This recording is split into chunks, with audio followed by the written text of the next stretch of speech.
Welcome to the Red Kingdom. You're listening to Conservative Cat City's 92.9. Yesterday, we celebrated Easter. I hope you had a wonderful Sunday, Resurrection Sunday. Yesterday, we celebrated the resurrection of Jesus Christ. And just what really bothers me, you've got, multiple local government agencies and statewide agencies in pretty much every business at Bloomington Normal. And I mean, like, not just Bloomington Normal, but everybody. They say, happy spring. I saw the town of Normal, they posted on their page, happy spring. This is a time of like new beginnings or whatever, which, I mean, kind of not really, right? And they post like the bunny ears and the Easter eggs. And I threw out there on my social media, look, Easter isn't about Easter, or like Easter isn't about bunnies or spring or flowers. It's about the resurrected Christ. And it just bothers me so much that, we've got government agencies, trying to make this a holiday a secular holiday. It's not, it's a religious holiday. And, oh, they're going to be the first ones, I promise you. And I'll look for it, towards Christmas time. They're going to be the first ones to post things like about Kwanzaa. And I've told you before, Kwanzaa is a fake holiday and nobody should ever celebrate it because it was crafted by a cult leader who whipped women with electrical cords and burned them with hot irons. Look it up. It's true. So they're going to be the first ones to post something about Kwanzaa. You know it, your government agencies. Shame on any government agency who refused to mention that this was a religious holiday for Christians everywhere. We won't do that here at Cities 92.9. We shared, Billy Graham a message Charlie Kirk had posted it on his site, and I highly encourage you to go and check it out. We said Happy Easter. We shared Billy Graham's message that he delivered. One of the greatest American preachers. And he is risen. This is a religious holiday, and it is a spit in the face to Christians everywhere. But you shouldn't be shocked by this, okay? Because they do this to you all of the time. Okay, you shouldn't be shocked. They're going to post something about Kwanzaa. They're going to post something, secular Christmas crap. And it's just like, what, you're just going to spit in the face of Christians everywhere? Oh, but if it was any other religion, they would definitely recognize, like, I don't know, some other religious holiday, the definite Ramadan or whatever it is. They recognize those holidays, but they won't recognize that Easter Sunday is all about the resurrection of Jesus Christ. He is risen. If you're skeptical, Charlie Kirk had actually X'd this out. I guess we can't call it Twitter anymore. I'm going to still call it Twitter. It's just so hard to call it X now. But he had put this out there. There are 10 irrefutable historical facts that show the resurrection of Christ is real. And that's what bothers me so much about these government agencies. Oh, happy spring. Spring is here. That's what Easter's all about. Bunny rabbits and Easter eggs. Like, give me a break. But if you, in these government agencies, do they not understand that there are 10 irrefutable facts that show that that show the resurrection of Jesus Christ is real? It happened. Number one, Jesus of Nazareth was crucified under Pontius Pilate. This is one of the most agreed upon facts of all of history. There is no historian, actually, no credible historian, Christian, atheist, that denies that Jesus Christ was crucified by Pontius Pilate, Jesus of Nazareth. Pagan historians like Tacitus, these are pagan historians. Okay, these are not people who are Christians. Jewish chroniclers like Josephus and early Christian sources, like everybody, pagans, Jewish people, early Christian sources, they all agreed that Jesus was publicly executed by Roman authority. Okay, no credible historian has been able to deny this. So the fact that you've got your government agencies really just like doing everything they can, and every single government agency, not of one, okay, your police stations, your law enforcement agencies, your government agency, town of Normal, every single one was said Happy Easter, right? But they tried to frame Easter as if it was like the beginning of spring, and it was all about the Easter bunnies, right? It's like, come on now. You really want me to believe that Americans are celebrating this holiday all across the nation because we like bunny rabbits and we color Easter egg? Like, give me a break. So anyway, there is no credible historian, pagan, atheist, Christian, Jewish. They have not been able to shut down the fact that Jesus was publicly executed by Roman authority. The cross was not just it wasn't a theological metaphor. Okay, this was a state-sanctioned death. The state put Jesus to death. And they gave him the maximum shame and penalty. The state did, and they put him to death, Jesus. Okay, so number 2, there are 10 irrefutable facts, historical facts, that show the resurrection of Christ was real. And your government agencies and everybody on social media, right? Every single law enforcement agency, every single local government agency, they said, "Oh, happy spring." I mean, essentially, about Easter. And it's like, wow, what a spit in the face to Christians everywhere. You know how many churches are in Bloomington Normal? You know how many Christians are in Bloomington Normal? Like, give me what is this? Am I being punked? Are we actually changing the meaning of Easter? I guess so.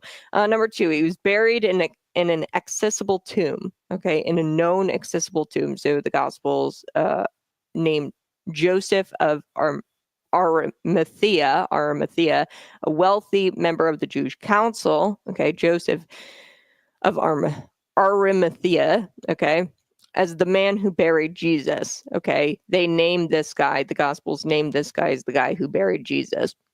And he was a member of the Jewish council.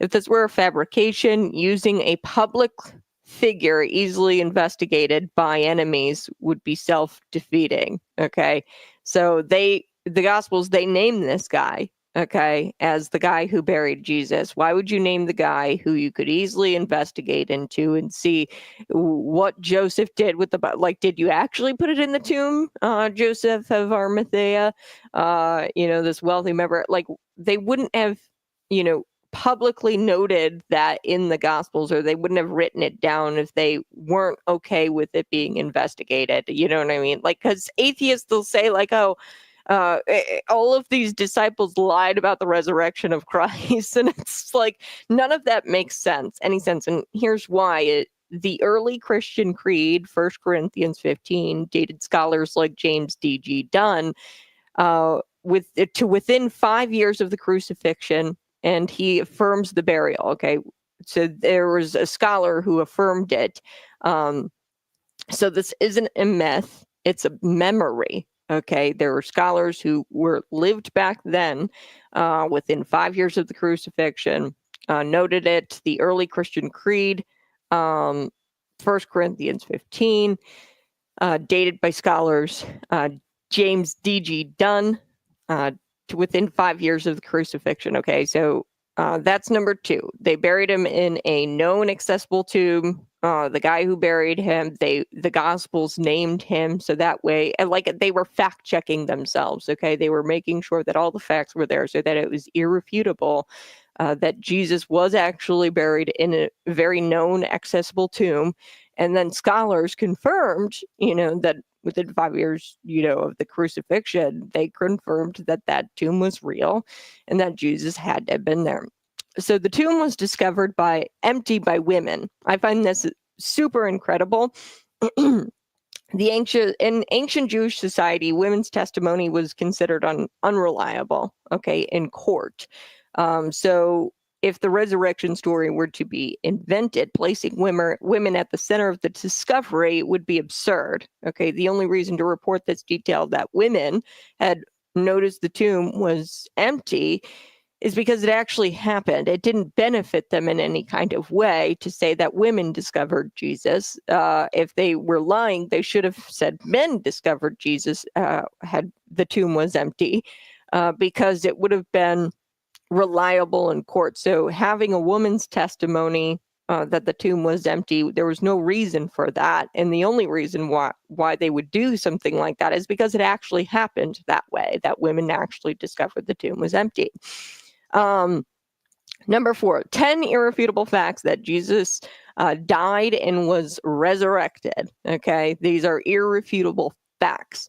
So Christianity's fiercest enemies became the loudest witnesses for the resurrection. Paul, a Pharisee and prosecutor, and James, Jesus' skeptical brother, both claimed to have seen the risen Christ, and their lives were permanently and painfully changed. Okay, their lives were reoriented. Paul lost his power and prestige. James abandoned his former doubt and was stoned to death for proclaiming his brother as Lord. What changed them? It wasn't a metaphor. It was a real encounter with the risen Christ. Okay, so these are irrefutable facts. Number 5, the disciples were psychologically and morally transformed. Before the resurrection, they fled, they hid, they denied Jesus. Remember Judas, right? The betrayal, the denial of Jesus. Afterward, they stood in synagogues before emperors and they were willing to proclaim Jesus as Lord. So while he was alive, they didn't do this. But when he died, they declared Jesus as Lord and was resurrected, and it costed them everything. They didn't gain wealth or comfort by claiming that Jesus Christ is Lord and that he was the resurrected Christ. They gained whips, prisons, and they were martyred. Okay, men don't die for lies. Okay, they don't die for what they know is a lie. They had every opportunity to recant. They didn't.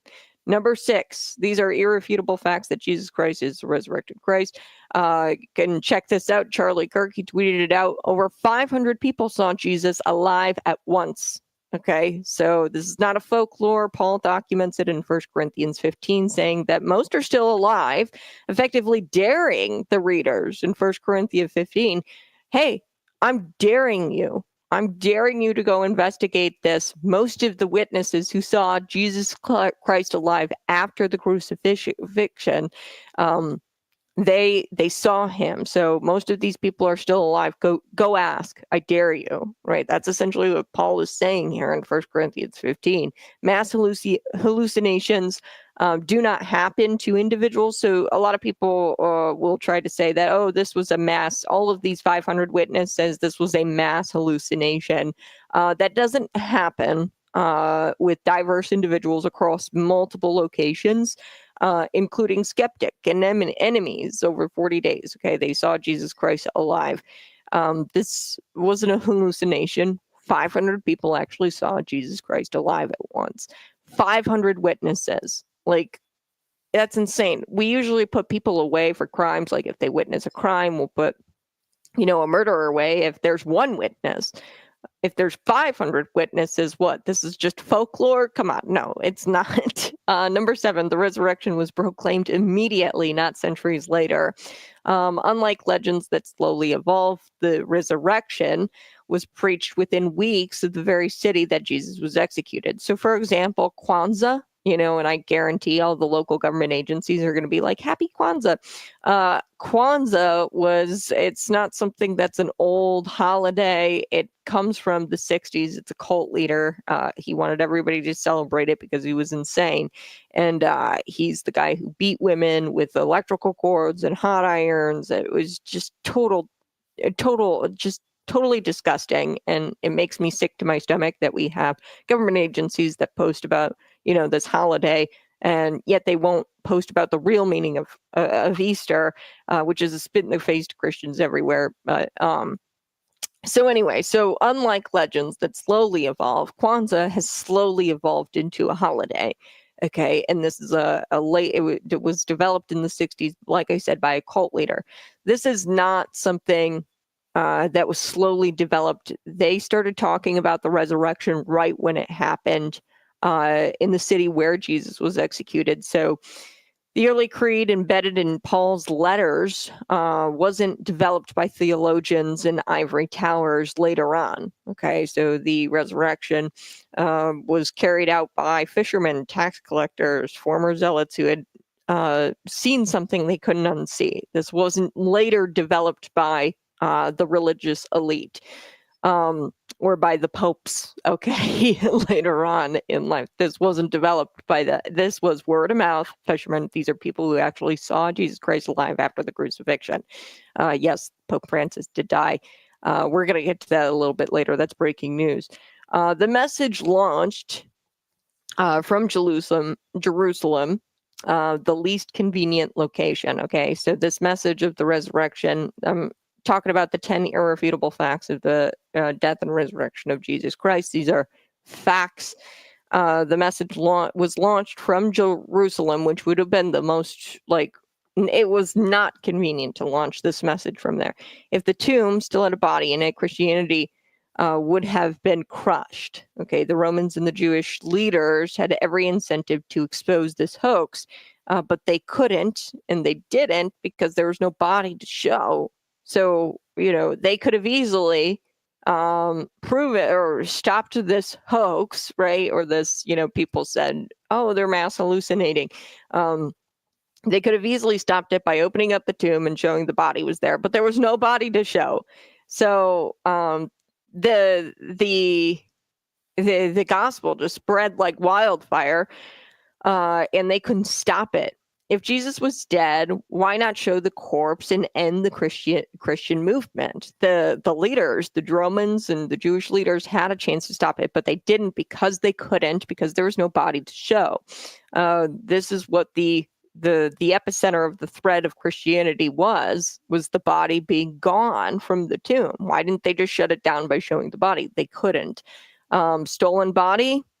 Don't think so. We already discussed that, how, it was easily fact checkable because the Gospels named who buried Jesus. They could have questioned him. It could have launched an investigation. The disciples died, for what? A con that they created? Give me a break. Hallucination, group sightings, physical contact, shared meals contradicted that. 500 plus witnesses. And like I said, the mass hallucinations, that wouldn't have been a thing because these were people from multiple locations. They were a diverse group of people. They had physical contact with Jesus. There were group sightings. This wasn't a hallucination, a legend. There wasn't time. Okay, eyewitnesses were still alive and correcting the error. So, this wasn't a legend. It wasn't created by people in ivory towers. This was created, it wasn't created. It happened. And eyewitnesses at the time started talking about it. So the only explanation that covers this all, it wasn't a stolen body. It wasn't a hallucination. It's not a legend. Jesus physically, his body resurrected and rose from the dead. Okay. The risen Christ continues to change lives today. If this was just some sort of con, it would have faded out by now, right? Christianity would have died. It was, but it hasn't. He's the most historical figure ever. He defeated death so that way you could live. Accept Jesus in your heart today. Jesus changes everything. Yes. Very disappointing to see every single government agency in your local community, but that should tell you, what kind of community you live in, that they spat in the face of Christians everywhere and called Easter some sort of spring holiday, and it was a holiday to celebrate Easter eggs and bunnies. It's just not. Sorry. I just laid out for you 10 irrefutable facts that Jesus was a historical figure who died and was raised. I mean, we can't even deny this anymore. And the fact that your local agencies refuse to even acknowledge that is insane to me. All right, I do have to take a quick break. You're listening to Conservative Cat Cities 92.9.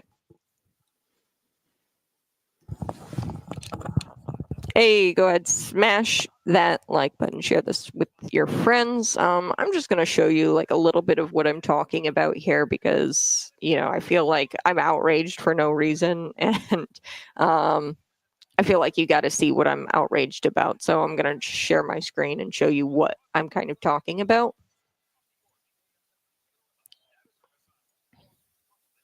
So this is the town of Normal and what they posted on their Facebook page. And I was just completely outraged by what they have done. Hold on.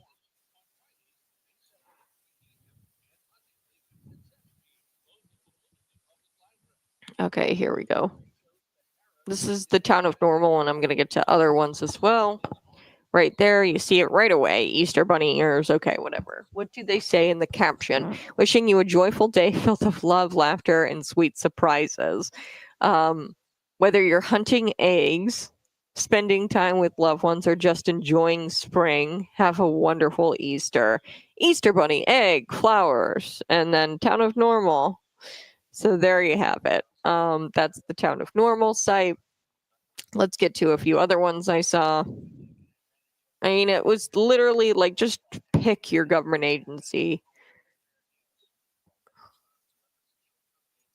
The Illinois Sheriff's Association, or not, yeah, the Illinois Sheriff's Association. This one's a little bit better. It's not too bad, but still no mention of Christ, and the pictures of Easter eggs. They're right there. Okay. So happy Easter from your Illinois sheriffs. Happy Easter from your Illinois sheriffs. Hope you have a safe and blessed day with your families and friends.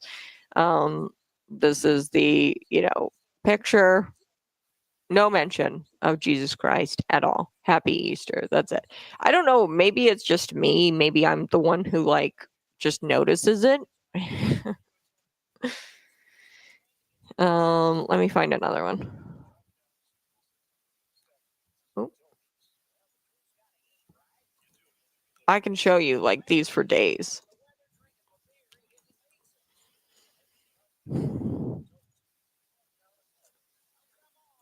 Oh, this one really here we go. Another one. This is McLean County Sheriff's Office. Happy Easter from everyone at the McLean County Sheriff's Office. And maybe this doesn't bother you as much as it does me, but it's literally everybody. That's what bothers me so much about it, is not a single government agency mentioned Jesus Christ. And it's just like a spit in the face to Christians everywhere. There are Christians who exist in this community, and to completely sidestep this thing baffles my mind. It baffles me. I just don't know how you completely sidestep the reason for the season, which would be Jesus Christ, the resurrection. I don't know. Maybe I'm upset about it. Maybe I'm upset about it for no reason. Let me know in the comment section if I'm just being ridiculous. No mention of the resurrection.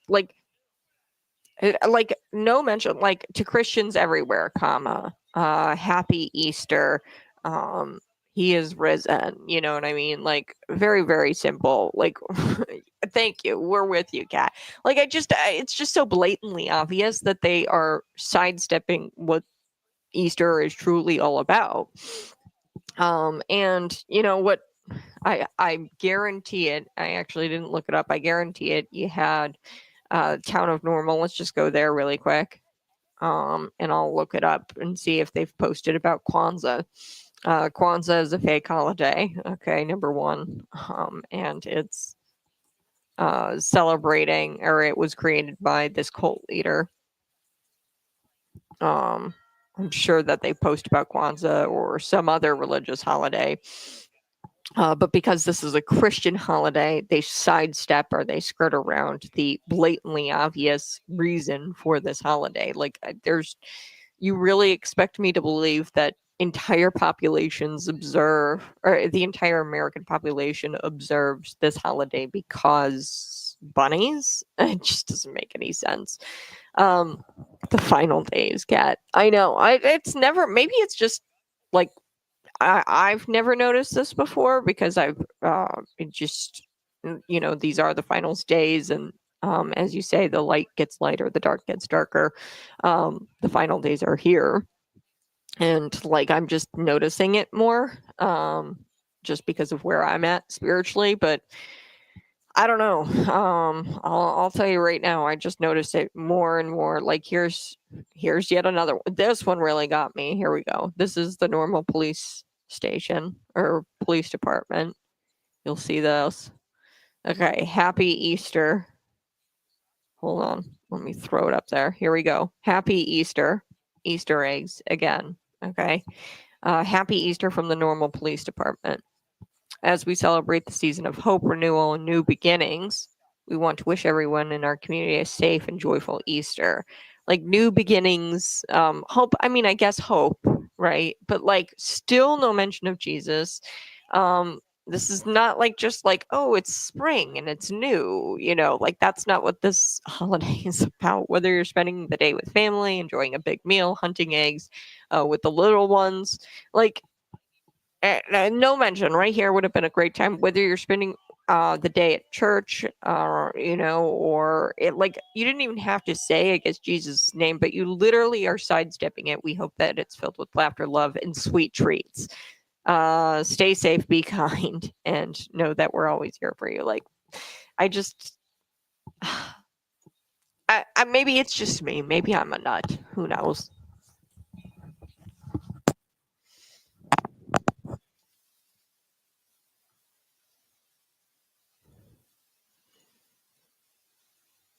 Hey, good morning. You're listening to Conservative Cat on Cities 92.9.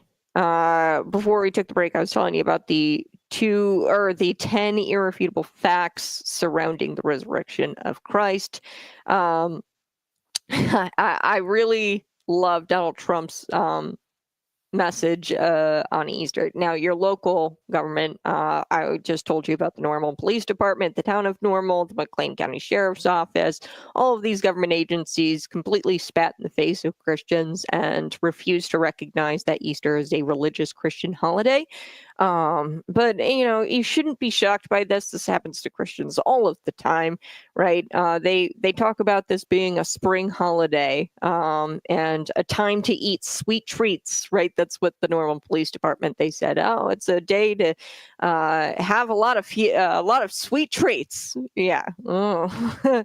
It's just a spit in the face. But Donald Trump, of course, his message for Easter recognized the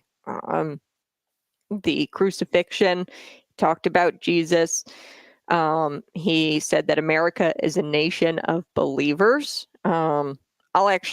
I can actually get to, I'll play his Easter Sunday message that he had for Americans here coming up in just a second. But we will be talking about a few things this morning. I've got some news I got to cover. I want to cover Chicago canceling Cinco de Mayo parade. Of course, somehow it's Trump's fault because he's going to deport everybody who goes to Cinco de Mayo, which is just a ridiculous notion. Because these organizers are implying that people who show up to the Cinco de Mayo Chicago celebration, that they're all illegal, which is just so crazy. And then we are going to get to I do want to get to this. Tonight, the Committee of the Whole meeting, Bloomington, the police chief will present the 2024 annual report. This is kind of odd. I haven't seen this before where they release the report and then they do the presentation. I don't know what the reasoning was really for that, but there's a crime report, and we're going to get to that because Bloomington crime has gone up. And then a little bit later, I do want to talk about your local media. Nobody talked about Jackie Beyer's public comment, although it was, I want to play this here for you a second. But nobody recognized Jackie Beyer's comment. She showed up for a public comment, talked about Cody Hendricks and the blatant violation to city code, alleged violation to city code. I'm not the one to investigate that, but somebody should, right? But Jackie Beyer, she talked about the violation of city code where, you have the endorsement of parties and you ran in a nonpartisan race. There's a city ordinance that says that you can't do that. Not one member of the media, according to BLN News, requested copies of what Jackie Beyer had said at public comment regarding the city ordinance violations. I want to get to President Donald Trump's message, 2025 Easter. Now, compare and contrast this, folks. Let's look at what the town, let's look at I'll show my screen on YouTube, Facebook, Twitter, and Rumble. You guys can look at the social media post. You guys can look it up later today, maybe on your lunch break. Just type in every single local government agency, okay? Normal Police Department, Sheriff's Office, Town of Normal. Just look it all up. Here they have a picture of eggs falling out of an Easter basket, right? The town or the Normal Police. They've got that, and then they say, we celebrate this season of hope, renewal, and new beginnings, and we want to wish everyone in our community a safe and joyful Easter. And they go on, they say, whether you're spending the day with family, enjoying a big meal, or hunting eggs with the little ones, we hope that it's filled with laughter, love, and maybe a few sweet treats. So not a mention of that this is a religious holiday. They don't even address Christians in this post. Christians, happy Easter. They've secularized it and they've spat in your face, but you should get used to that, because guess what they did to the disciples when they also professed that Jesus Christ was Lord? They killed them. Okay, so the the disciples, they also were, uh, crushed. They were whipped. They were prosecuted and persecuted uh, for simply professing the facts. And we went through the 10 irrefutable facts that Jesus had died and rose. But anyway, this is Donald Trump's message. Compare and contrast this, will you, to the normal police department Facebook page. On Easter Sunday, we celebrate his glorious resurrection and proclaim, as Christians have done for nearly 2,000 years, he is risen. Through the pain and sacrifice of Jesus on the cross, we saw God's boundless love and devotion to all humanity. And in that moment of his resurrection, history was forever changed with the promise of everlasting life. As we approach this joyous Easter Sunday, I want to wish Christians everywhere a happy and beautiful and blessed holiday. America is a nation of believers. We need God. We want God. And with his help, we will make our nation stronger, safer, greater, and more prosperous, and much more united than ever before. Thank you to everyone, and have a really happy Easter. Okay, there you have it. That's so much. I mean, the comparison, not just with the town of Normal or with the Normal Police Department or with McLean County Sheriff's Office, not just them, but also Joe Biden.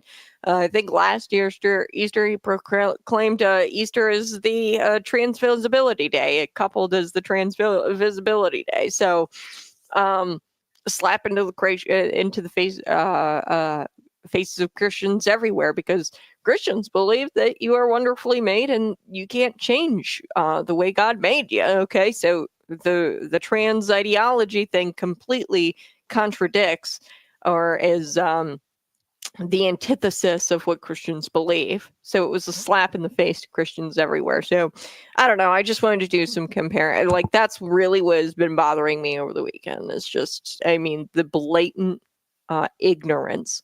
And you don't have to be like, these government agencies didn't have to post anything if they didn't want to. Okay, whatever happened to separation of church and state, these people scream about, which isn't even actually a thing, by the way. But they scream about separation of, just don't post anything then. Instead of being incredibly offensive and talking about Easter as if it's like a holiday to observe Easter eggs or whatever. I don't know. I do want to get to this. Cinco de Mayo canceled for the sanctuary city of Chicago. The only reason one should fear deportation is if you've broken federal immigration law. Period. If you've broken laws, then yes, you should fear deportation. And this is why it's unclear why the organizers decided to cancel Cinco de Mayo parade in Chicago, but you do the math. Apparently, they all think that people who show up to the Cinco de Mayo parade, all of the Mexican or Hispanic heritage people who show up to the Cinco de Mayo, they think that they're all illegal immigrants, I guess. So the sanctuary city of Chicago, they've canceled their annual Cinco de Mayo parade to protect all criminal aliens from being arrested by Trump ICE raids. Okay, so we're going to take a quick break, and I'm going to be right back with that. You're listening to Cities.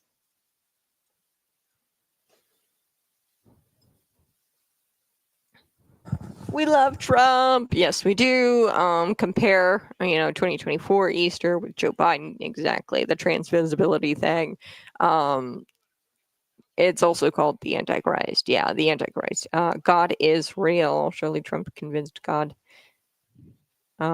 is real, and with Jesus, America is without it. isn't. America, yeah. So, Donald Trump recognized in that Easter message that we are a nation of believers, which I thought was absolutely incredible. And at the end of the day, Christian or not, right? These agencies didn't have to post a single thing about Easter, but they decided to post the secular version, or it's the pagan version.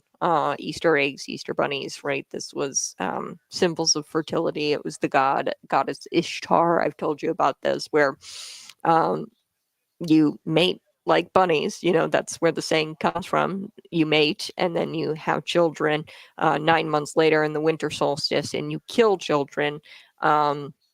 This is what the pagans would do. You would kill children around the same time Christians were celebrating the birth of a baby. This is real. This is real stuff.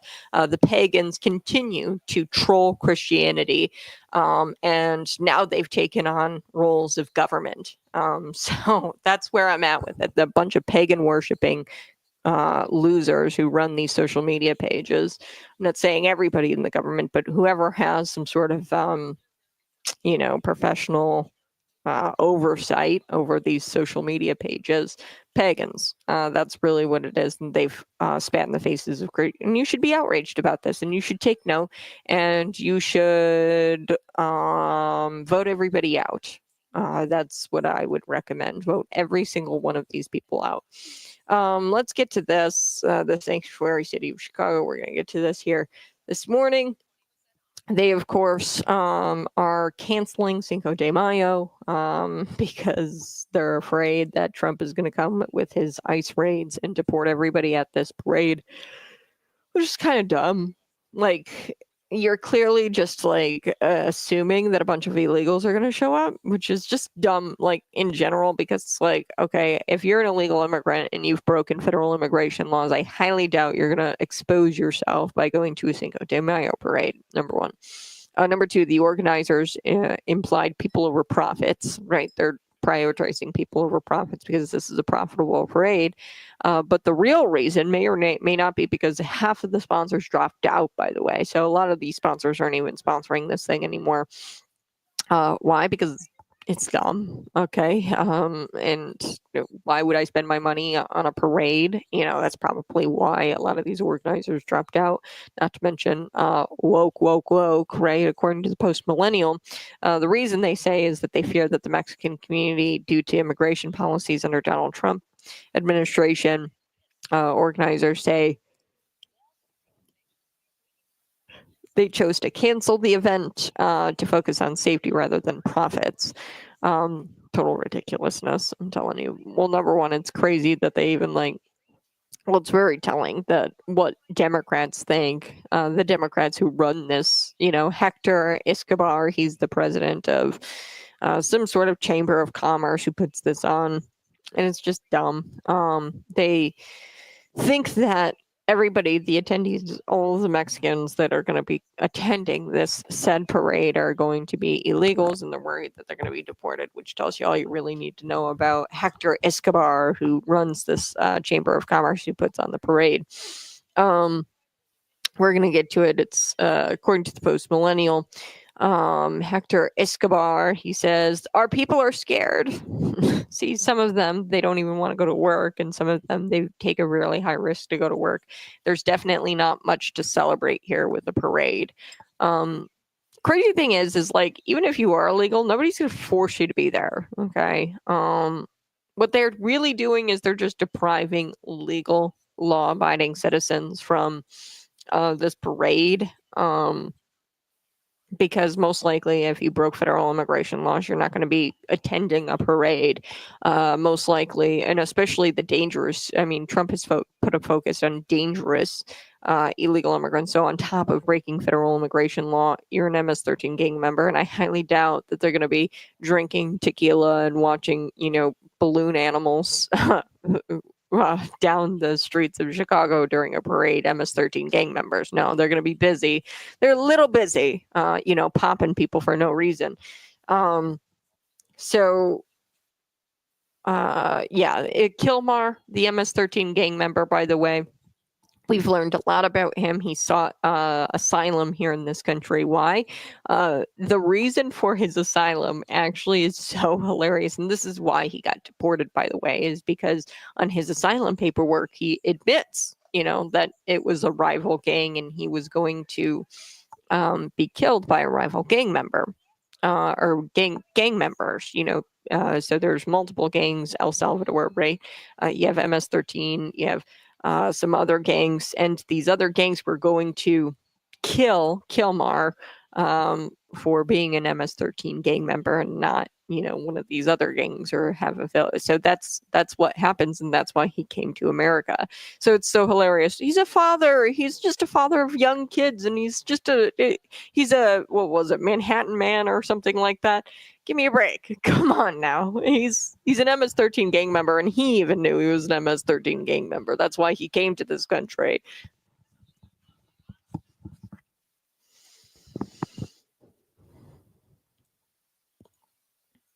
Hey, good morning. You're listening to Conservative Cat City Study 2.9, the news and talk Bloomington Normal. Yes, they're canceling. Oh, I'm so sad. I was planning on going to the Cinco de Mayo parade. Not. Okay, this is the sanctuary city of Chicago. They canceled their annual Cinco de Mayo. They say it's because they're worried about the Trump deportations, which is just tells you all you really need to know about the Democrats who run this parade. They think that everybody who shows up to the Cinco de Mayo parade broke federal immigration laws. Anybody with the like slightly brown skin color, they think that they broke federal immigration laws, and there is no such thing as a legal Mexican immigrant. That's literally what the Democrats think. That's why they're canceling this. So let's get to it. Here we go. Take a listen to this clip. Concerns have been mounting here in Chicago's Mexican community over President Trump's immigration policies. That's why organizers say they made the decision to cancel the annual Cinco de Mayo parade and festivities. It was scheduled for next month. This comes as Chicago became one of several so-called sanctuary cities in the U.S. targeted by immigration and customs enforcement. Organizers say nearly half of the event sponsors dropped out due to those concerns. Concerns have been mounting here in Chicago.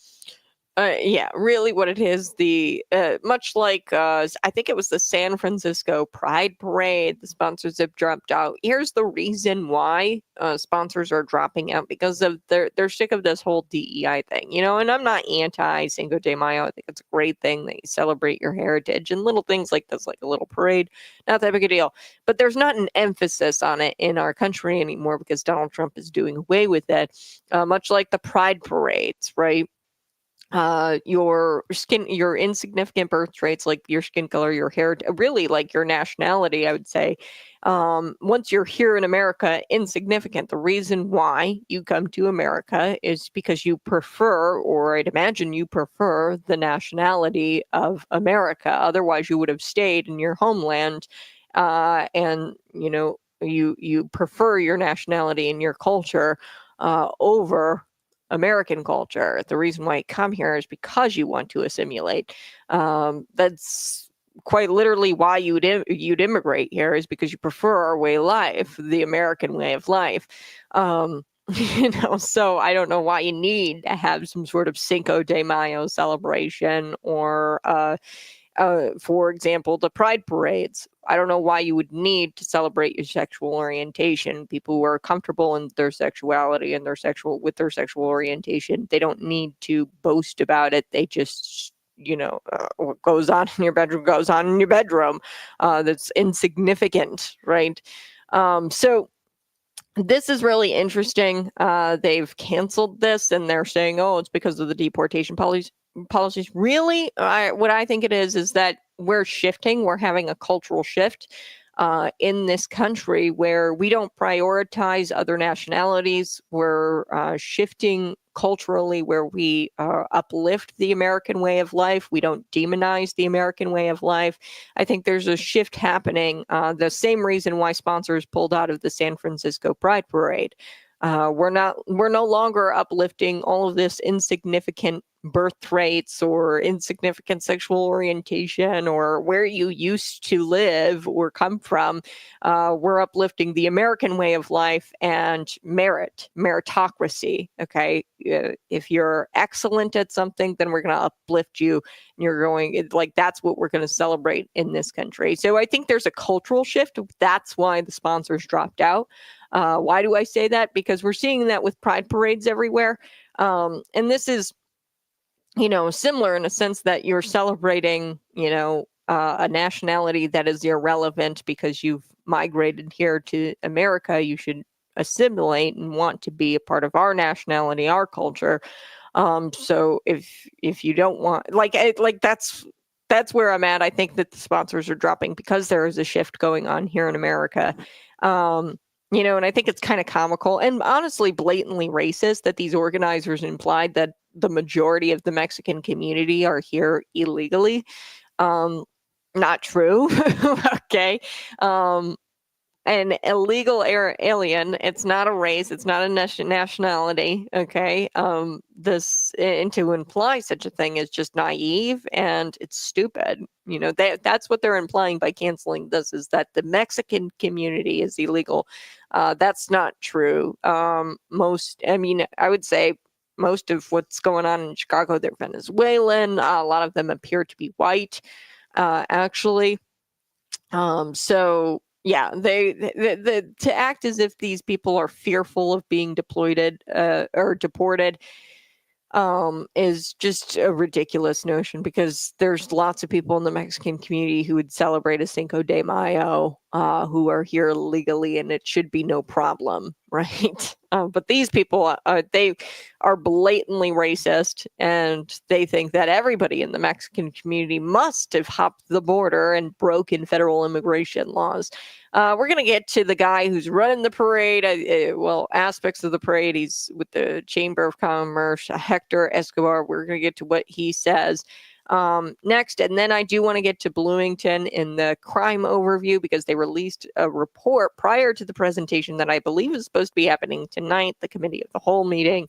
Crime is up. Overall crime is up 1.5%. Property crime up 1%. Violent crime up 2%. Larceny and theft is up 15%. Burglary is up 16%. We're going to get to a lot of these. The overall crime increasing in Bloomington by 1.5%. Next, on Conservative Cat.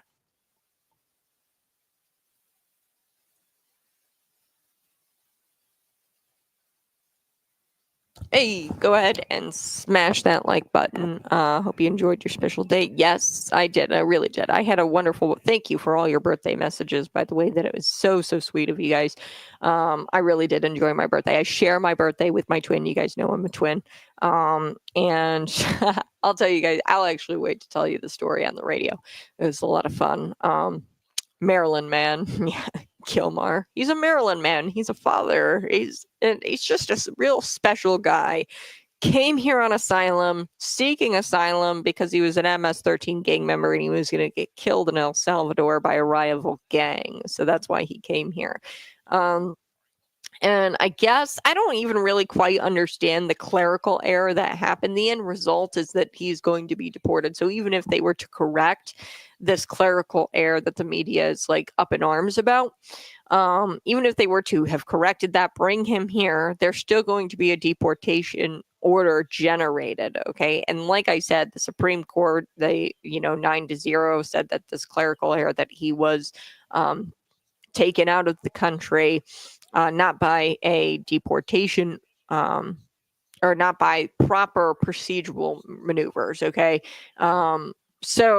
But it really doesn't matter at the end of the day, because the courts don't decide on immigration. They just don't. They do generate deportation orders. And we actually talked about this over the weekend, my family and I, because I think it's really interesting.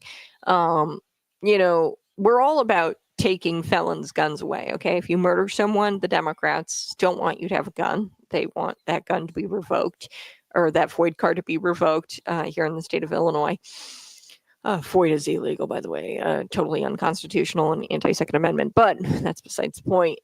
Felons, they're not allowed to have weaponry, okay? And they're all screaming about due process or whatever. And, illegal immigrants, and this is the belief that I have. Now, people who are extremely libertarian would probably disagree with me. But the belief that I have is because you are here illegally, you are not entitled to our country's how do I put this perks, our country's perks. Okay, Second Amendment. You're not entitled to because you are not a citizen of this country. You are not a part of this country, and you've already broken our laws, and therefore your rights revoked. Okay. And we do this all of the time. Okay. So look at felons. Felons are not able to have weaponry in this country or guns in this country. Okay. This is laid out in the Second Amendment. So they're saying that Kilmar should have been entitled to due process.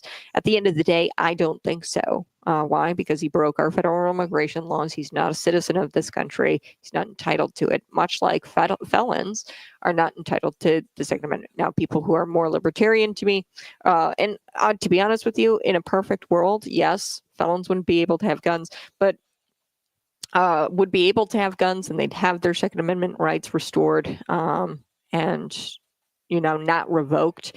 But unfortunately, we live in a totally different planet than we did when the Founding Fathers, and we should get back to that, to be honest with you. But yeah, they're not entitled to due process because they're illegal immigrants, much like felons aren't entitled to have weaponry anymore and entitled to the Second Amendment anymore because they broke our laws. Okay.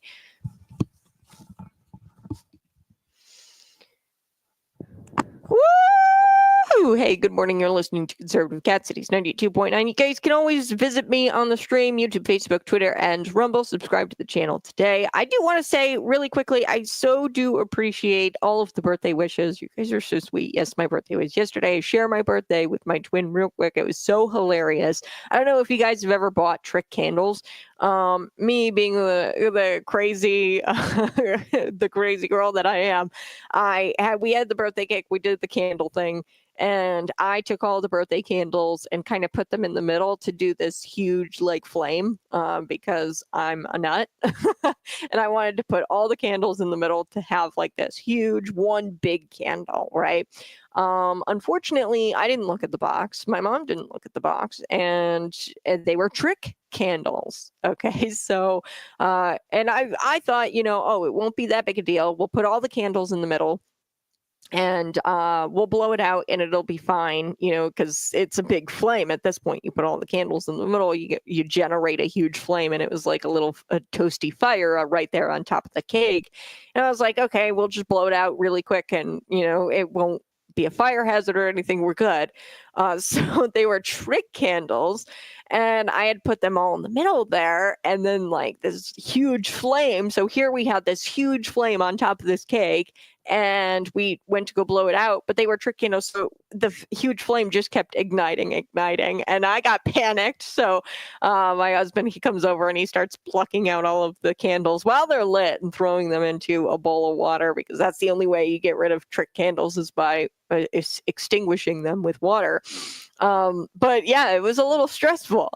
That was the only stressful part about the day. Resurrection Sunday, it was a great day. Went to church, celebrated the sacrifice, or celebrated our spiritual freedom, the everlasting life that we're promised through the resurrection of Jesus Christ and the crucifixion of Jesus Christ. He is a death-defeating God, and that is a great reason for celebration. All right, I'm going to come back. We're going to finish up Cinco de Mayo being canceled, but I do also want to get to, of course, Bloomington. Their crime rates are up 1.5%. There's been a report that's released, and there's going to be a presentation of that report, I guess, tonight. I think this part's interesting. Burglary up 16%. I'm still curious if they've arrested the smash and grabber at Rogers and Holland at the Eastland Mall. That was a very controversial type crime that had happened. We're going to get to that here next on Conservative Cat Cities 92.9. Hey, go ahead, smash that like button, share this out with your friends. So yeah, I agree with you. Okay, so let me back this up a little bit, because I do agree that Second Amendment, even felons, and I know that this is going to be a hot take, even felons shouldn't have. There is no exception clause. You're exactly right, Kenneth. In the Second Amendment, just because you commit some sort of felony or you murder someone doesn't mean your Second Amendment rights are taken away. So here's where this kind of change happened. Okay, and I am anti-death penalty. You guys know this. So it's really tough, and we have to, just abide by our Constitution. Back in the day, because we've taken away the death penalty in multiple states, some states still have them. And this is, probably an argument for the death penalty. The reason why we used to not take felons' guns away, the Second Amendment was absolute. There is no exception clause, even if you go and you murder someone with a weapon, right? Now, in this state, if you go and murder somebody with a weapon, your Second Amendment rights are taken away from you, period, because you're not allowed to have a gun if you are a felon, okay? And you will be locked up, and your guns will be confiscated if you are a felon, or if you go out and you murder someone, or even something like a felony drug crime, okay? Then your guns are taken away from you. And you're right, there is no exception clause in the Second Amendment, and we should take it on face value, and we shouldn't infringe that. The government shouldn't infringe on your Second Amendment rights. Here's the rub, though. Back in the day, when they wrote this Second Amendment clause, there should be something called the death penalty, which means, your felons who murder people with guns, they don't have guns anymore. Why? Because they are sentenced to death. Okay, so we've taken a lot of that away. We've weakened our penalties, that is why we've decided to take guns away from felons. I don't think that it's right. Like Kenneth said, there is no exception clause in the Second Amendment. And even if you serve your time, right? If you serve your time as a felon, you should be able to re-enter society and have your Second Amendment rights restored. Well, they should have never really been revoked. They shouldn't be revoked. Now we're talking about due process for illegal immigrants. The Democrats are saying that due process, that immigrants are entitled to due process. Number one, they're not citizens of this country. They shouldn't have to abide by the laws of this country. If they, so the sentiment here is the same, where if you don't abide by the laws of this country, you're not entitled to these rights. Okay, the Second Amendment rights and the due process, right? These are unalienable human rights laid out in that our founding fathers laid out. And the notion here that we've kind of developed over time is that once you break these laws, and once you spit all over the laws of this country, you're no longer entitled to these human rights. Okay. After their sentence is done.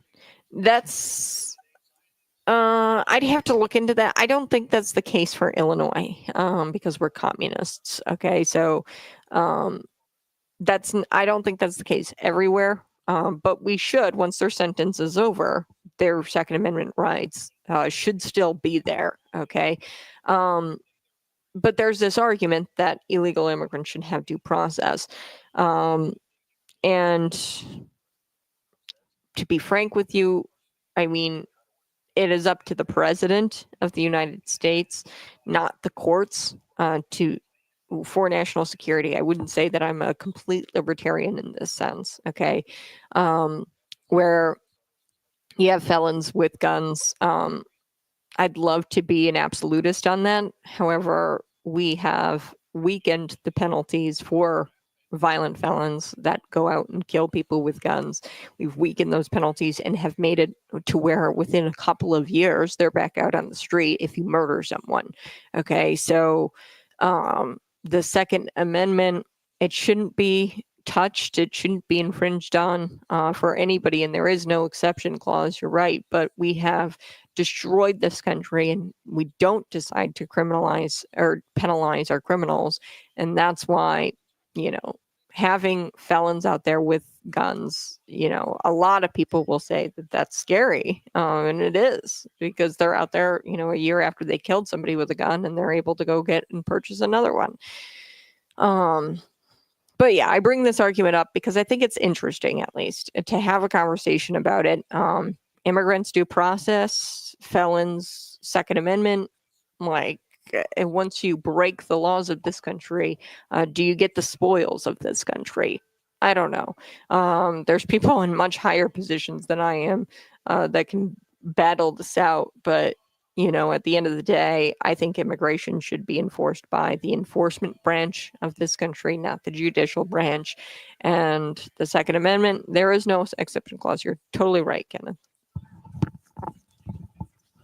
Hey, good morning. You're listening to Conservative Cat Cities 92.9. Before you took the break, I was telling you a little bit about Hector Escobar. He is the Chamber of Commerce guy who puts on the Cinco de Mayo thing in the city of Chicago. They're canceling it this year because Trump and the deportation policies. And so he says, our people are scared. This is Hector Escobar. He says, see, some of them don't even want to go to work, and some of them, they've taken a high risk to go to work, right? And there's not much to celebrate. The crazy thing is here, nobody's going to force them to be there at the Cinco de Mayo thing. So if people are fearful of being deported, they should have done this the legal way. Come into the country the legal way. Don't break the federal immigration laws. These people chose to break federal immigration laws the moment they arrived, and this proves how entitled they feel, and they take advantage of the system that we have here in America. They're taking advantage of the system, and this is a personal problem. This is nothing more than a personal problem, and they have only themselves to blame because they've decided that they are going to break our federal immigration laws, much like Kilmar.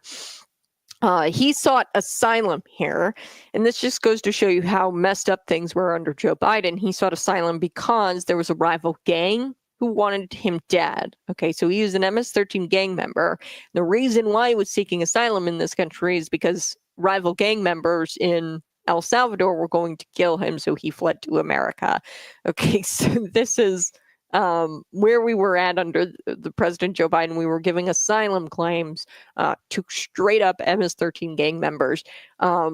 This guy, it's not even refutable at this point. We know that he was an MS-13 gang member. The courts convicted him as an MS-13 gang member. We know that. And the media is all upset because Donald Trump deported him, and maybe the procedural removal of him to be deported was not 100% there. But the end result is the same. He's an MS-13 gang member. He shouldn't be here. We're deporting him. Okay. So, and he's illegally here because you have Joe Biden giving illegal asylum claims to MS-13 gang members. So it's it's a much larger conversation, the Kilmar thing. Because he shouldn't have been here, but Joe Biden, pretty much gave permission for MS-13 gang members to seek asylum in this country because they didn't want to get killed by rival gang members in El Salvador, which is just bogus to me. So here we go. Escobar, he says this: our community is frightened because of the raids and the threat that ICE has imposed on families that work tirelessly to provide a better future for their kids. Maybe providing a better future for your kids looks like, I don't know, staying in your country and providing the future for your kids there, and not coming here illegally, okay, and not breaking laws, okay? You want to provide for the future of your kids, probably think twice next time about breaking federal immigration laws.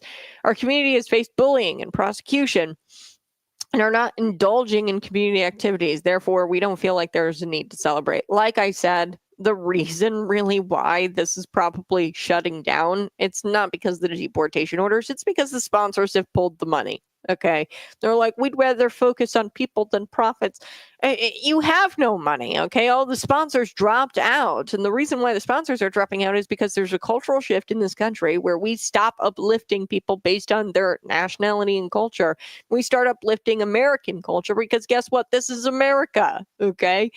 So there's a shift going on where people who come to this country legally and are legal immigrants, they want nothing to do really with their nationality because they want to assimilate. That's why they came to this country, is because they prefer our culture over theirs. Otherwise, they would have just stayed in their homeland. Okay, so the crazy thing about this is that nobody forced them to be there. If they were to go to the Cinco de Mayo thing, nobody was going to force them. So if they're fearful of being deported, they should have done it the legal way. And he's got some nerve claiming that they're bullied, this Escobar fellow, because they've shown a disrespect to our immigration system, so much so that they've proved that they think that they have a right here. Okay, after they broke laws, they think that because they broke the law, they have a right here. Instead of, doing what everybody else does, which is waiting years to do it the legal way. Nonetheless, if you don't want to live in fear of getting caught, then don't commit the offense in the first place. It's not rocket science, okay? Escobar, he goes on, he goes, we don't want to have any confrontation or having people taken away at the festival from the parade into custody. Like, oh my gosh. So I don't know. It's unclear how many times the Trump administration has to inform these people that these are targeted deportation. A lot of them are MS-13 gang members or violent criminals on top of illegally breaking or on top of breaking federal immigration laws, but they're so delusional that they think ICE will be waiting right outside Cinco de Mayo parade. And, and they're so delusional in thinking that people who are attending the Cinco de Mayo parade are illegal. Like, do you think the entire Mexican community is illegal? No. They're canceling the parade. Canceling this parade is a mockery to law-abiding Hispanics, to be honest, at the end of the day. I don't think that there's anything wrong taking a day, celebrating your former nationality or where you come from. I don't think there's anything wrong with that. A lot of law-abiding Hispanics who entered this country legally and become immigrants, Hispanic immigrants, they prefer the American way of life. That's why they came here in the first place. But I don't think that there's anything wrong with celebrating, Cinco de Mayo or whatever. And it's a mockery, really, to law-abiding Hispanics came here the legal way. The fact that these organizers think that they're compassionate is just totally pathetic, deeply naive. I want to switch gears now to BLN News. They've got the story, the police chief going to present the 2024 annual report at the committee of whole meeting. This is a crime report, crime overview report. 1.5% of crime is overall crime is up by 1.5%. Overall crime, and then violent crime up by 2%, property crime up by 1%, larceny theft up by 15%, burglary up by 16%, vehicle theft down by 27%. So that's good. Shootings up by 23%, robbery up 88%. Okay. So this is really interesting. Up 88% robbery. Okay. Now it's interesting because I want to take us back to a couple of months ago. You guys remember the Rogers and Holland jewelry store at the Eastland Mall? There was a smash and grab. They called it a burglary on their social media page, okay, the Bloomington Police Department, which raised a lot of eyebrows because the definition of burglary is not that of a robbery, okay? A robbery is having direct contact with somebody and coming into direct contact with somebody, and that's obviously what happened at the smash and grab.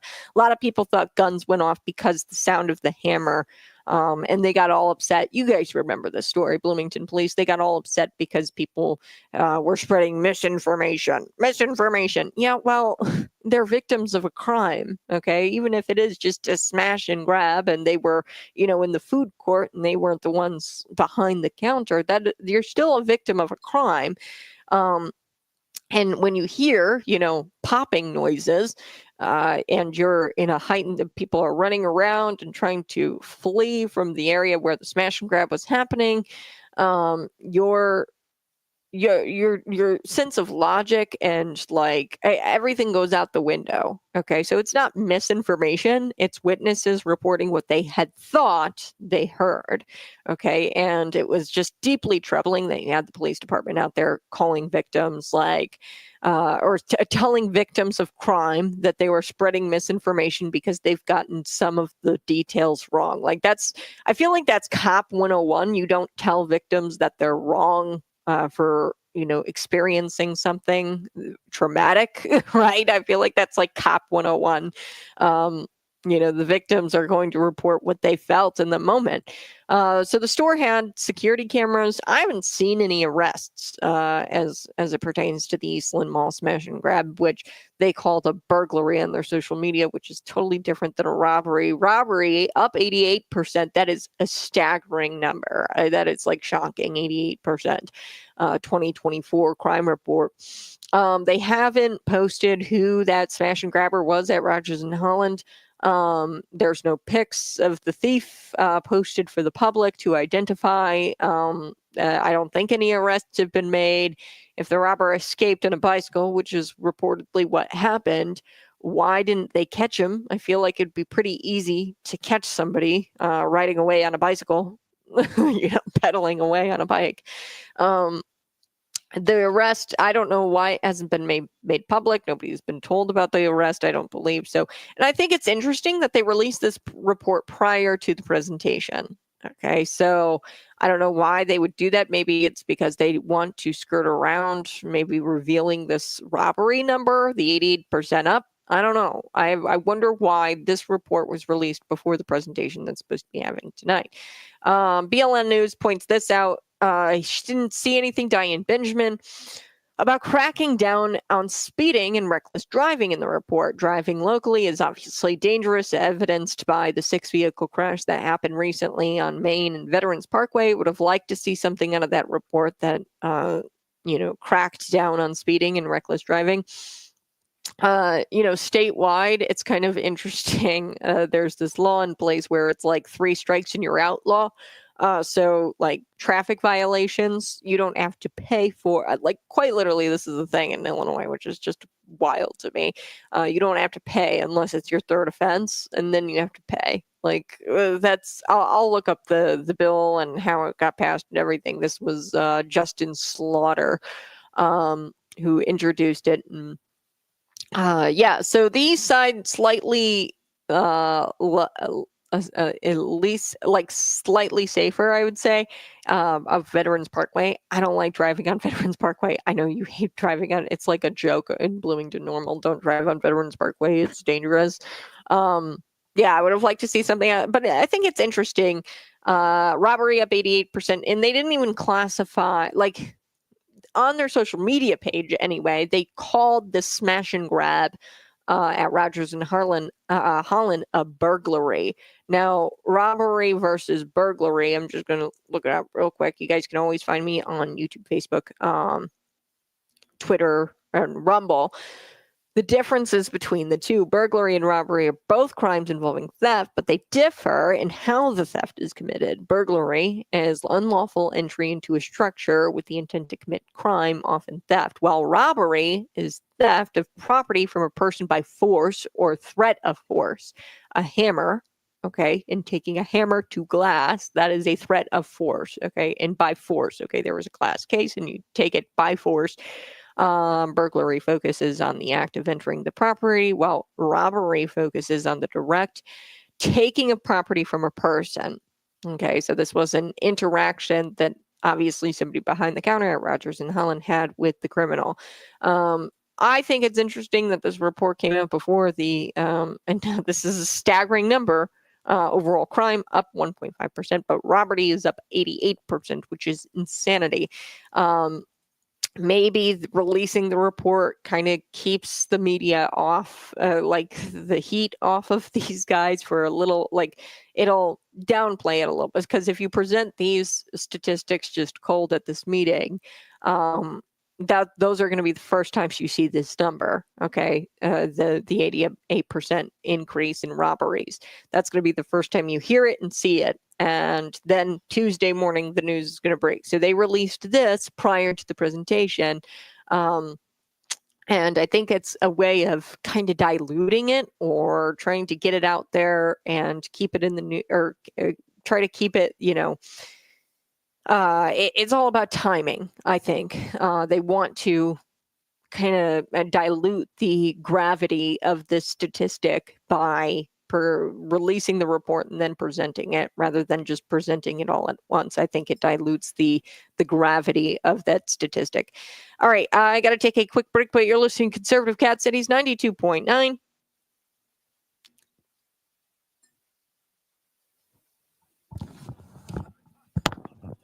Yeah, Veterans Parkway. I would have liked to see something come out of that report that talked about driving and driver safety. Let me look that up. Actually, the bill that it's the 3 strikes and you're out kind of bill.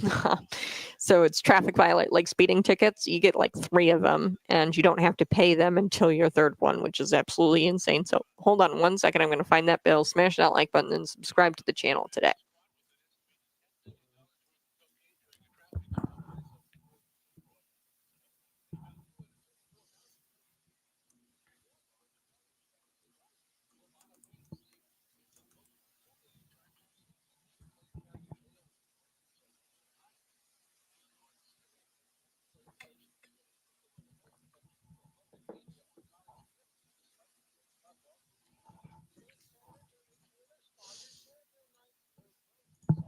Okay, smash that like button, share this out there, friends.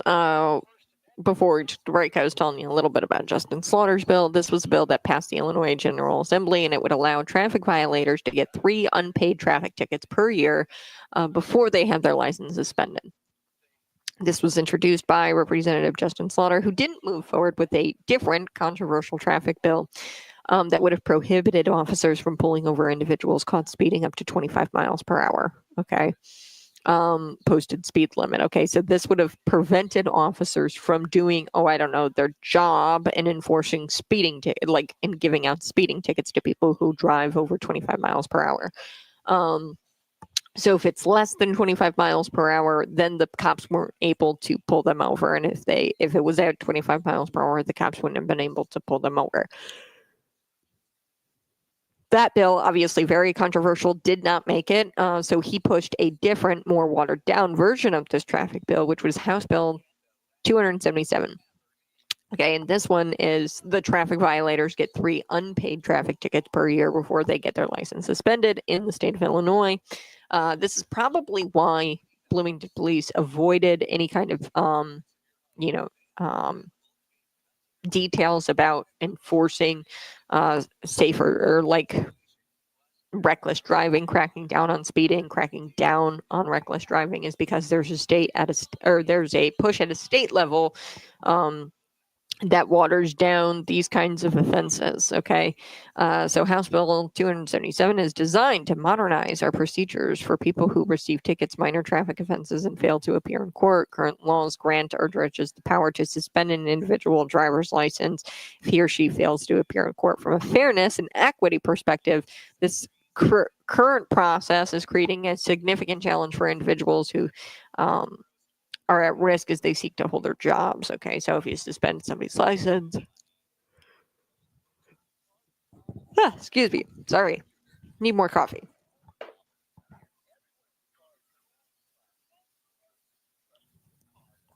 Good morning.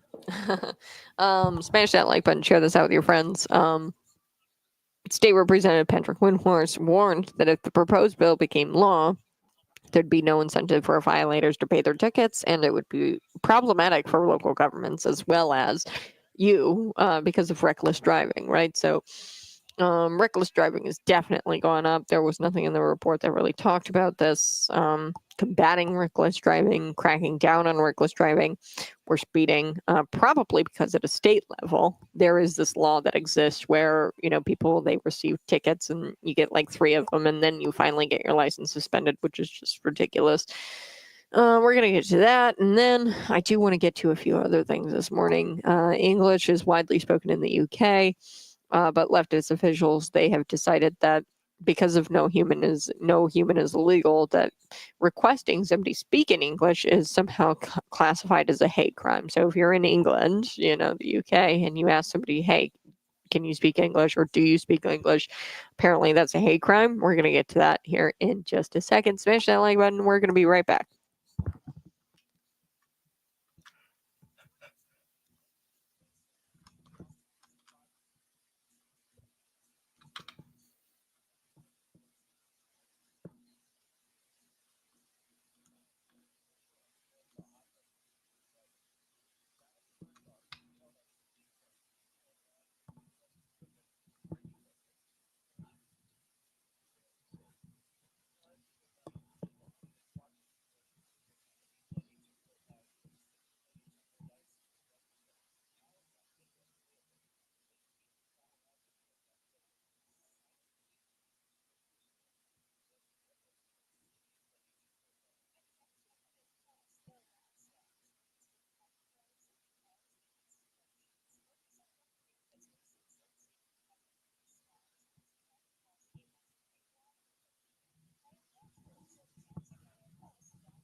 I got Cat Sign. Hey, good morning. You're listening to Conservative Cat Cities 92.9, the news and talk of Bloomington Normal.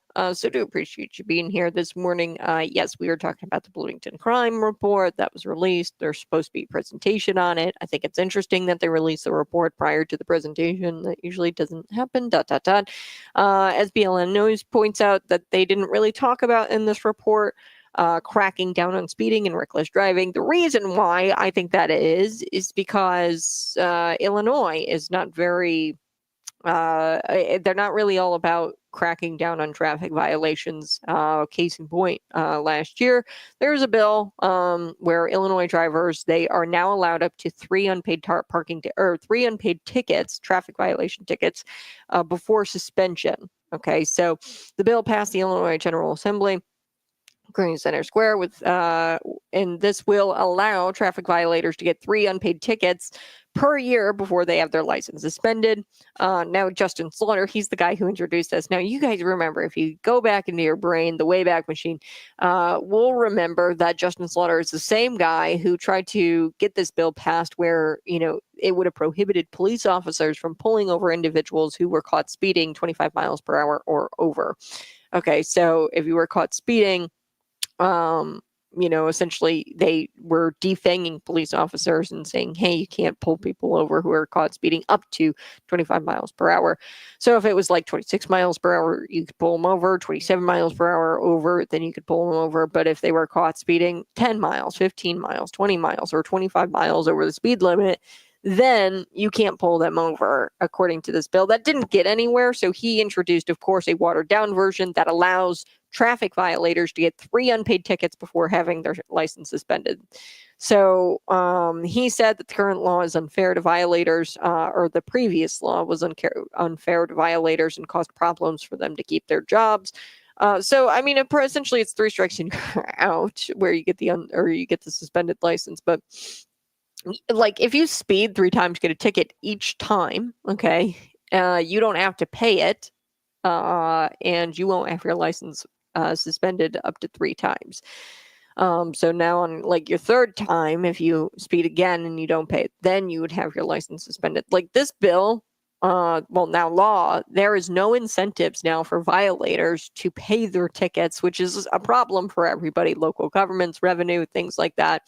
Not to mention, as BLN News points out, that, we had a 6-vehicle crash on Main and Veterans just the other day. So this is at a state level. They have attacked police officers' ability to enforce these types of crime and crack down on speeding and reckless driving. They're defanging police officers at a state level, which is probably why they didn't include it. But they did include the fact that their robberies are up 88%. And I talked about the Rogers and Holland jewelers in Eastland Mall, the smash and grab.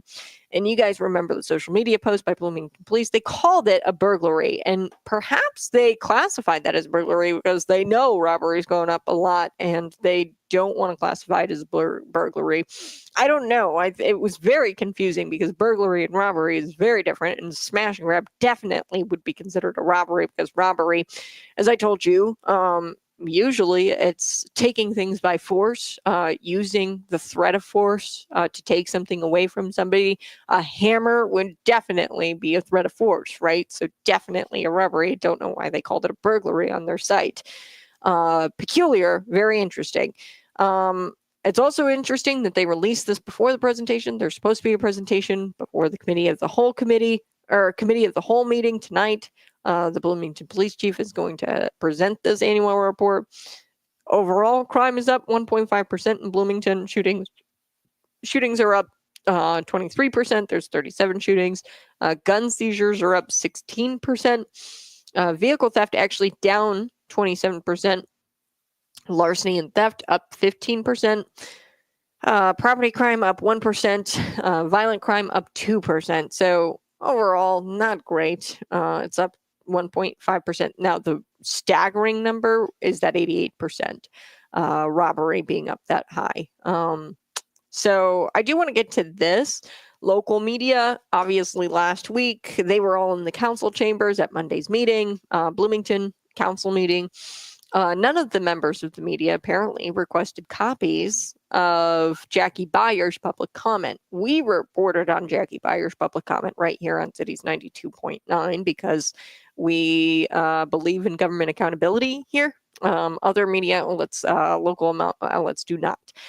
Clearly, because they would have covered the fact that, Jackie Beyer during public comment criticized Jenna Kearns and Cody Hendricks for violating city code. Allegedly, this is a law that, lays out, hey, you can't be endorsed by parties, by party affiliates because these are nonpartisan elections. Allowing violations mean more violations are going to occur in the future, and there's really no point of having our elections be nonpartisan, is there, if we're not going to enforce the city code? Of course, the media didn't cover any of these violations, as BLN News points out. WGLT, they did not even mention the public comments that Jackie gave. Of course, they didn't. The voice of McLean County, 100 years, Governor J.B. Pritzker was on, with the WJBC. They only did stories about the billing errors and the water quality. Yes, there's been plenty of billing errors where they're not collecting, and, they're raising your water rates, but yet they're not collecting bills from people, like money from people for their water bills. They're going to raise your water rates and the water quality sucks.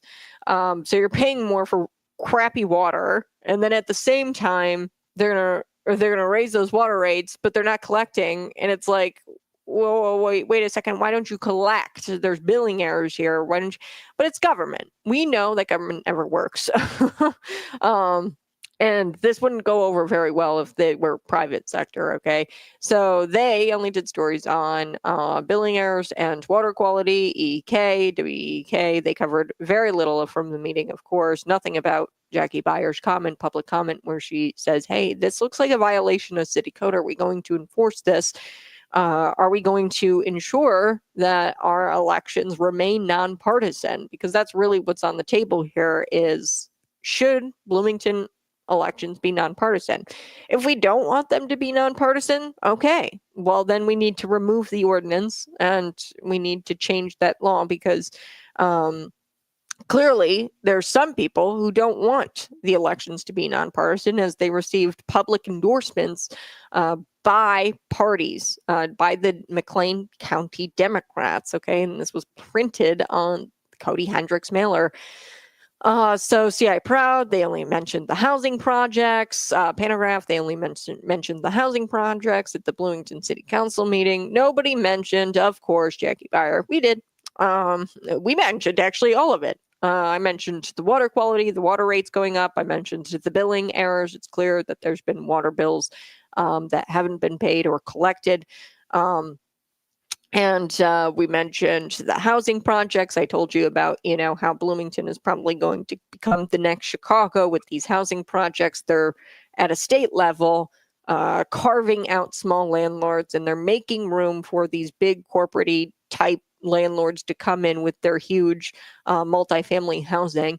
And that's what's going on. Why? Because J.B. Pritzker has picked the winners and has decided that the small landlords who are or these developers who are specializing in single family housing, which is actually more of a demand, by the way. Why? Because people don't want to live in shoeboxes. A lot of people have 2 kids. They want the single family housing. There's a demand for that, but nobody's building that. Right? They're just going to build the multifamily housing. Why? Because BlackRock specializes in that, and there's a high profits to be made on multifamily housing. So these developers that Democrats are in bed with and are friends with, they've decided that they're the winners and they're going to make room in the housing market for those guys, not the guys who develop and the small landlords who work on single family housing. So they're attacking single family housing and making room for multifamily housing. So we talked about this. We talked about the housing projects. You and I, we talked about it last week. But we also talked about Jackie Beyer's public comment about city code violations. You want to know why Illinois is so corrupt? It's because the media will not hold the government accountable and they selectively cover things. Okay, we covered all aspects of that council meeting last week, and none of the media did. None of the media at least reported on Jackie Beyer's comment about the city code violations, Cody Hendricks. The alleged city code violations that nobody is looking into. And that's fine. Like, if you guys want partisan elections, there's people who carry out partisan elections at a local level. But the whole reason for the city code is because we decided long ago that we didn't want partisan politics in Bloomington. And that's why that city code exists. Because guess what? It's not partisan. Water quality and streets and sewer systems and things like that. That's a nonpartisan issue. This is basic infrastructure. That's why they decided to not do party politics in Bloomington, and they crafted this ordinance is because they want it to be nonpartisan. But clearly they don't, because if they let this slide, then they are pro-party politics in Bloomington. Anyway, so I want to get to a few things. I got to take a quick break, but we are going to get to how speaking English in the UK, I guess, or asking people to speak English in the UK is somehow a hate crime. Allegedly, England or the UK is our ally. We're going to get to that. Plus, CNN, they're trying to convince people that they regret voting for Donald Trump. Like, they're trying to say that, oh, you have got to regret for voting for Donald Trump by now, right?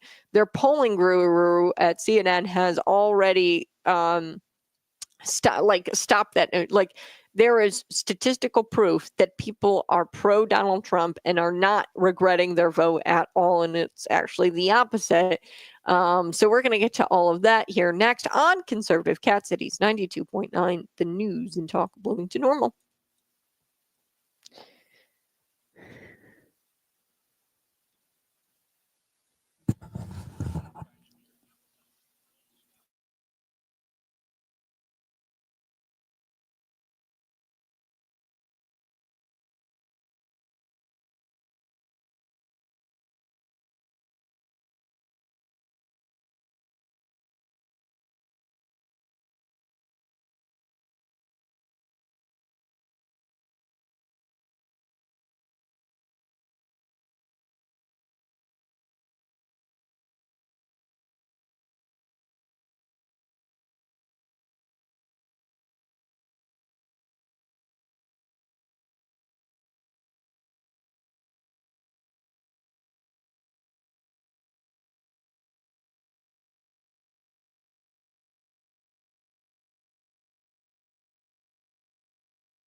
English is the most widely spoken language, of course, in the UK, and leftists officials there, they believe that no human is illegal, right? And for some odd reason, they've decided that asking someone to speak English is and should be classified as a hate crime. So British police, they actually asked this guy if he had asked another man to speak in English. However, it turns out that the suspect had already was actually deaf, okay, and he couldn't quite hear, and he asked him to speak more clearly, so that way he could get the pronunciations and read his lips a little bit more because he was deaf.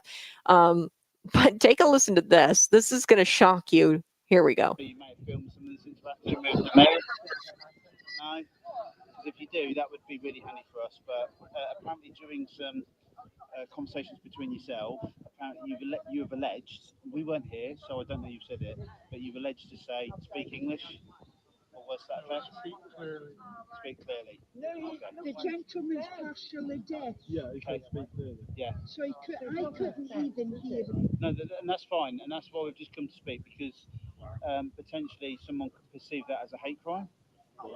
Okay, so it's kind of hard to hear because the British accents, and I'm going to help you out. The British police, they came up and they asked him, hey, did you ask this guy if he could speak English? Because I guess that's considered a hate crime if you ask somebody to speak English. I do that all of the time. Like if I'm on a customer phone or customer service line, we do that all the time. 1 for English, 2 for Spanish, right? I mean, there's nothing wrong with asking somebody, hey, do you mind speaking the official language of the UK? I don't know why that's considered a hate crime. I guess all of a sudden this proves that why any efforts to make hate speech a thing is totally tyrannical. I think hate speech is totally dumb, and we shouldn't be prosecuting people for speech in any kind of way, because you can say things like, I don't know, I hate bunny rabbits, or I don't know, I hate the color blue, and you shouldn't be, because who decides what is permissible speech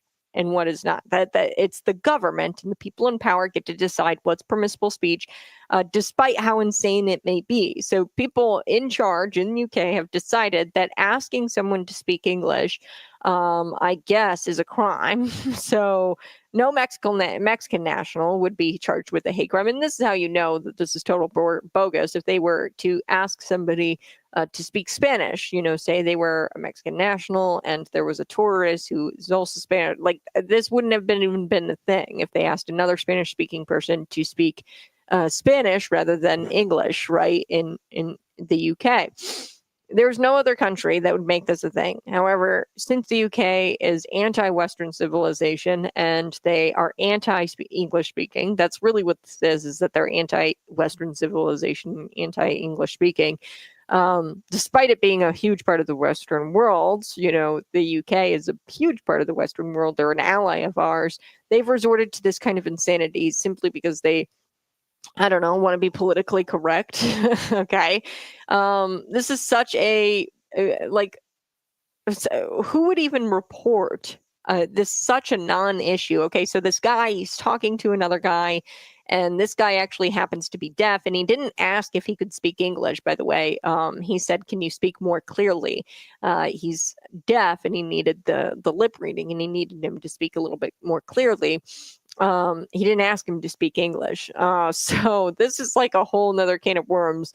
It's dumb that the police were even called out to begin with, because he didn't even ask him to speak English. He just asked if he could speak more clearly. And this is a total non-issue. I don't know who reported this poor gentleman who just simply asked, can you speak more clearly? I can't hear you because I'm partially deaf, right? The fact that their priorities is a scandal in and of itself. Their priorities are to try to get people to I don't know, get people to not ask people to speak speak English. Like, what about your knife stabbing epidemic there, UK? What about the Venezuelans and the Arab nationals who are torturing women in the streets? And are you prioritizing that? No, of course you're only going to prioritize speech crimes solely because they're politically incorrect. It's politically incorrect to ask people to speak English, and this is something a serious society wouldn't condone. Okay, going after people for simply asking other people to speak English. That's dumb. I got to take a quick break, but you're listening to Conservative Cat Cities 92.9. Hey, go ahead, smash that like button, share this out. I'm going to finish playing this. People, if someone says to me, officer, I believe this, This guy in the back, then like, we you need got to be to joking me with this. This is crazy. crazy. So there's that. So I guess it's a hate crime all of a sudden to ask somebody to speak English. Anyone surprised by any of this? You shouldn't be surprised by this because they are anti-American. They are anti-English speaking. The fact that the UK has become so weak that it's anti itself and anti-Western civilization. They've been a big part of Western civilization is exactly what progressivism does to a society. None of it make sense. You can't make it make sense. I'm going to be right back here. Listen, Conservative Cat.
Hey, good morning. You're listening to Conservative Cat Cities 92.9, the news and talk Bloomington Normal. Before we took the break, I was telling you a little bit about why, I don't know, this English speaking country seems to hate, the Western civilization. They were a big part of Western civilization, and the police, they were informed by the victim that he was instructed to speak English, which wasn't really true. He just asked him to speak clearly. But this is what they're policing over there in the UK. And their response should have been like, hey, you are in an English speaking country. If he asked you to speak English, then yeah, maybe, either tell him no or not, or no or yes, I will speak in English. Like, you are in an English speaking country. You should probably, one, speak English. Two, be prepared to be asked to speak English if you're in an English speaking country. But they did not do that, of course, to the victim, and I'm using air quotes here, after he was instructed to speak English. They should have said, well, yeah, why are you reporting this crime? This is a crime. This is not an issue. You're in an English speaking country. Are you able to speak English? If not, tell him no. And, this is just so dumb. They're saying that this is a hate crime. And they didn't do that. Instead, they took the complaint seriously, as if, this was something that they needed to get to the bottom of. Oh, he said, did he say speak English, or did he say speak clearly? They needed to investigate this complaint. And it's just so ridiculous. It goes to show you their priorities are really messed up. They should probably focus on, I don't know, the knife stabbing epidemic there in the UK. So the fact that the UK has become so weak that it's anti itself now, is exactly what progressivism does. Progressivism, we're all anti-American now, since progressivism has taken this country over. It's shifting, don't get me wrong, but it's anti-American and anti-itself for the sake of being politically correct. That's what progressivism does to a society. And this is an example to the rest of the world what not to do. Hey, America, don't make it a hate crime to ask people if they can speak English. Okay. All right, I've got to go. This is the end of the show, but real quick, I want to let you know we're back with Feed the Farmers. Head to cities929.com, along with Corn Belt Energy, the good guys at Barker Chevy, Compeer Financial, Linco Precision. We're feeding the farmers again this year. Woohoo! Nominate your farmer at cities929.com. We're going to be delivering freaky fast Jimmy John sandwiches to them while they're working out in the fields. And they feed us, so we feed them. It's time to nominate your farmer to be fed in the field, cities929.com. Also, while you're at cities929.com, check out our Steals and Deals page. We've got plenty of new deals available for you. You can just click on the Steals and Deals page. We've got Piran Indian Restaurant gift certificates going for half off right now, $10. $20 gift certificates going for $10, so you get those half off. Also, while you're there, check out the winning the deluxe Caribbean cruise. Yes, this is the best prize that we've ever given away, Cities 92.9 and Expedia Cruises. You can register to become a finalist at one of our many cruise stops, and check back to the cities929.com website often to see where we're going to be when. Monday, May 5th, Deep End Tap, Eastland's in Eastland Suites in Bloomington from 5 to 7. We're going to pick 2 finalists to win a prize pack, and then you're also going to qualify for a spot to win that grand prize at the giveaway on June 26th at the new Smash House Tavern on Prospect Road in Bloomington. Be there 30 minutes after the start if you want to be the first finalist. We're going to draw at 5:30, obviously at Deep and Tip. That's the first drawing. All right. You guys have a blessed day. Bye-bye. I love you.